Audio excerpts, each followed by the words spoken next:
As we first showed you yesterday, House Speaker Nancy Pelosi with other prominent Democrats knelt at the Capitol for 8 minutes and 46 seconds to show the length of time George Floyd was pinned under a white police officer's knee. The media opportunity was done to show an act of solidarity, and it came shortly before unveiling a police reform legislation package. But when asked if she had consulted police unions before the bill was written, Pelosi said this.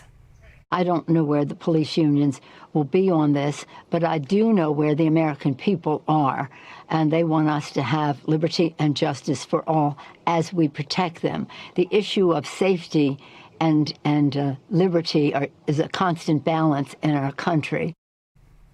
Well, meanwhile, as states across the country debate transformative police reform, New York moved swiftly to pass a first wave of police reform legislation. But can the balance between liberty and justice be achieved without police input? Joining us now to talk about the House bill and New York's legislation is New York's Republican Congressman Lee Zeldin. Congressman Zeldin, thanks for being here.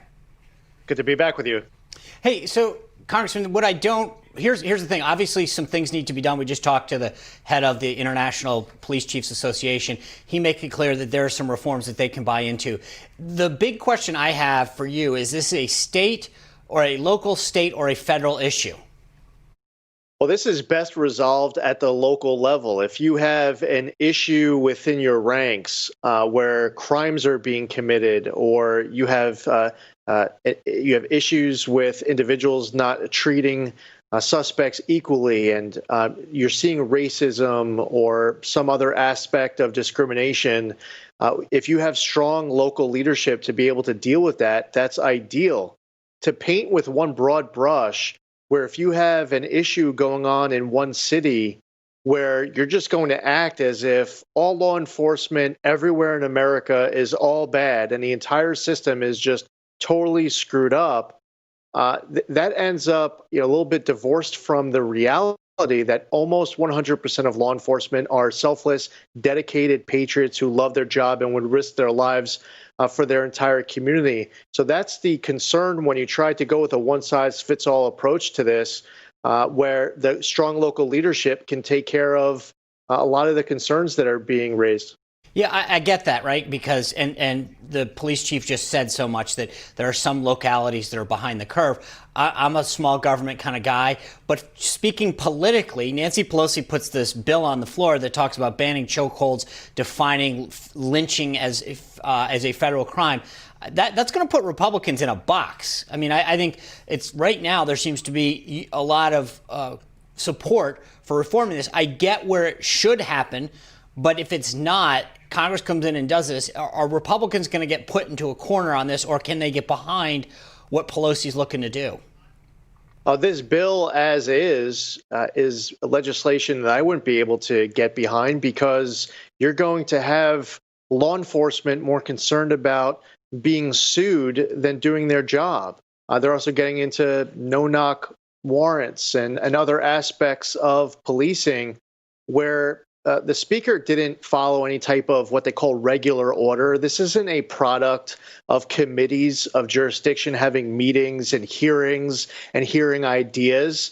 Once again, just like that HEROES Act a few weeks ago, that inappropriately named bill for what the House passed for coronavirus response, once again, the speaker is just jamming down the throats of the House what she feels the solution is. And you pointed out, didn't even get input from the stakeholders within law enforcement to hear their ideas on how to make it better.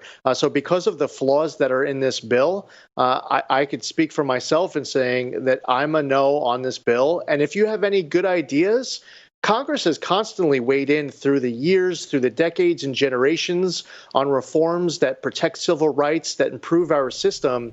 But Pelosi really needs to actually have bipartisanship. She hasn't used those muscles well enough over the course of her time as speaker, and that's why you have a flawed bill before us. Congressman, you have someone like Mitt Romney who's coming out and saying, agreeing with you, there is no partisanship in this bill, coming up with his own bill with Senator Tim Scott. Do you think that this is the right approach to start at a federal level, or is it really go back to what we're talking about here and it should be done on the state level and everyone should stay out of it? I think that any good ideas that you have to put forward, like, for example, Sean just mentioned the lynching component. I mean, there are aspects of this conversation that are no-brainers that might have a unanimous vote, if not very close to it. So I think what would make the most amount of sense is to have a conversation based off of everyone's ideas and see where there's common ground. And you'll come up with a number of ideas where there is common ground. And that's what you should be pursuing. But some of these items are poison pills. I don't want my local law enforcement, in doing their job, be concerned that they're going to get sued for what they're doing. I want to see states weigh in where possible. I want to see localities weigh in where possible. That's where the local leadership is certainly most effective and important on an issue like this. So can we shift gears a little bit here? We've seen widespread protests throughout the country, but definitely some big ones in New York City, which is calling into question all of the guidance that we had received about not gathering in big groups and social distancing. That being said, there's some concern, I think, in the New York region about whether or not people are able to still go to church and what businesses can open. It seems though there's a double standard here, that we should gather in some places outdoors and we shouldn't in others, especially in places of worship. Yeah, well, one word of advice for anyone who wants to gather, I guess, just call it a protest. If you want to have a high school graduation, the governor just announced a few days ago that he would allow groups of 100 up to 150. Well, what if it's a larger school and people want to have a family member or two or three there? But then all of a sudden you call it a protest, and I guess it would be okay. Being able to go to church on a Sunday, and I'm Jewish, whether it's going to synagogue, whether it's going to mosque, whatever your religion is, we have freedom of religion in this country. And I would say at a moment like this, we should believe in the power of prayer. And having that moment of reflection for you and your family and your community to get together, I think that would be better for our country. So there's been a lot of double standards and inconsistency. It's all played out, especially with the media reporting, where they are just filled with getting caught in their own hypocrisy and double standards, oftentimes live on camera, which is amusing for the rest of us to see them get called out on it. But it's really important for them to just... And hope to see you back soon. Thank you. Looking forward to it. All right. All right. Well, 5 states, including Georgia, are holding their primary elections today. And while some are braving the pandemic, millions more are casting their votes through mail-in ballots. Some say that this opens the door to voter fraud, as we've talked about many times. When we come back, we're going to talk to Georgia's Secretary of State on how the state prepared for their historic surge in absentee ballots.